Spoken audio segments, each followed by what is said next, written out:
PVZ ALTERVZ, a mod made by POS and created by its P4P, is one of the most popular mods in the PVZ2 community, and with the new Crimson Flood update, it got more focus on it. But with a big community, I have rarely seen talk about and barely seen clears of these type of levels. But I almost see everyone has at least played these levels. You may ask, what are these levels? What are you referring to? Well, let me present to you.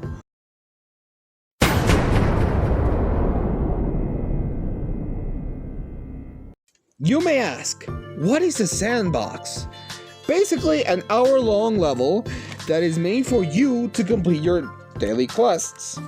People consider these impossible due to many factors, mainly being the leveling of the zombies, which make them eat faster and more durable, and nearly immortal at some points in some sandboxes. Yeah, some people like me, and some people I'm gonna mention in the video, have taken to the quest to try to beat these and conquer them. I don't know, that sounded really corny. But, let's begin. With Ancient Egypt is by far the easiest one. And the one that's obviously more clears. The counter to this one is cooling. Plankton's tip, use the winter melon bolt. Despite nerfs, it will melt my heart. Winter melon? Yeah, winter is the biggest counter to this one. And trust me, you'll see a lot of my goat winter melon in these. So, for this sandbox, anything flies. Any strategy, as long as I have enough stall and firepower, it will work perfectly fine.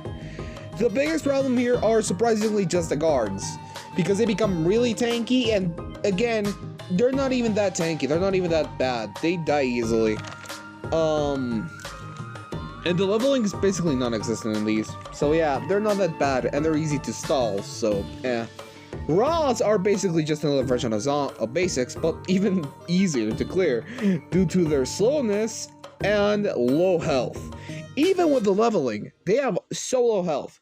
Every special here is low health and not that tanky, so you'll have no problems healing. So the same problem with camels, basically the exact same thing, they just clumped. But again, they're just a basic with a faceplate, so extra resistance. Just that going ahead. The Tomb Raiser and Tomb Fed zombies, on the other hand, they're exactly the same. Huh. What's the tendency of all these zombies being slow and not having that much attack? Being easily stalled. Explorer seems dangerous until I realize, oh my god, I can just bring a cooling plant and I'll be fine. Or something like Ice Plume or Winter Melon that could basically just make Explorer just not even a threat. Or just stall him. And Pharaohs. Pharaohs are not that bad too. Even if you break their shell and they're tough, they're not even that bad. The strategy in this is just stall or DPS. Anything flies, anything works. As long as you have stall or DPS, everything down, it's fine.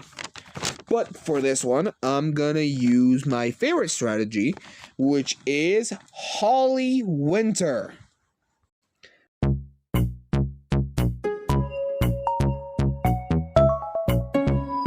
Holly's knockback is insane. At 1.5 tiles, it's good to combine a Holly with has 600 damage per shot. Yeah, it's good. And by using imitator carrot, which is mostly what you will run with this because you want more Hollies around, you'll basically clean this in no time. It's the easiest strategy to pull off. Every sandbox at least requires some level of skill. The lowest skill level you can bring in these, again, is Ancient Egypt, but I personally recommend using Holly here because it's a fun strategy and it can clean every sandbox. Well, except a few of them I'll speak on later. That's not the time of now. But yeah, combine that with winter's cooling, you'll get the most stall for your bang and buck. You'll get incredibly good damage with Holly, so yeah, pretty much is over. Also, again, if I were gonna recommend some like instance for this, I'll recommend using also Gold Leaf. Since you're gonna using a lot of winters and Hollies that is gonna be permanent, you're gonna want to use Gold Leaf.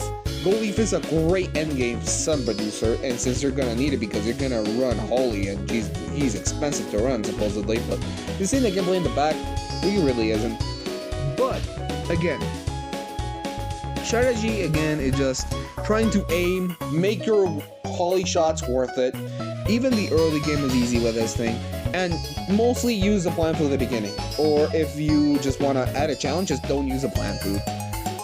But if I had to recommend instance to combine with a strategy, I'll recommend mostly Ice Bloom and Time Warp. Even though Time Warp is kind of iffy, I'll recommend mostly using Ice Bloom. Time Warp is just like a case of emergency, break if needed, right? But yeah, not that bad. Okay, on screen there's some strategies done by other people. I'm gonna show them. Here you go. And they're all creative. They use very different like sets of attack, and they use very different end games and mid games. You can basically see their strategies and the plans. And yeah, they're gonna vary, and I'm gonna put their ads there so they get their own credit. So why not like stealing their gameplay or something? So yeah, cool. I'm gonna do a tiering system of difficulty with like we did in PVZ 2 vanilla, like those jalapeno things they had. I'm gonna do the exact same thing. So out of this one, it's 1 jalapeno out of 10. Yeah, really easy. You don't expect these to be hard, you know, but again, Nation Eve just kind of disappoints. Well, that's it.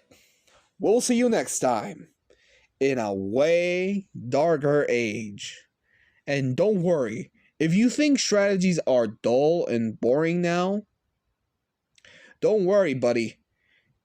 Get in for the ride. We're gonna use some plans that don't even cross the mind of people of being good in sandboxes. Trust me. I know.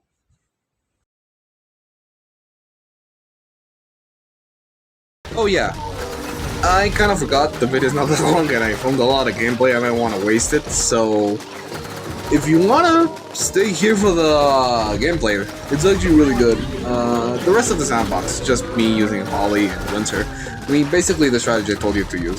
I mostly use, again, Stunning to stall, Ice to, you know, freeze. Yeah, it's essentially just that. If you want to stay to see the player, sure, stay.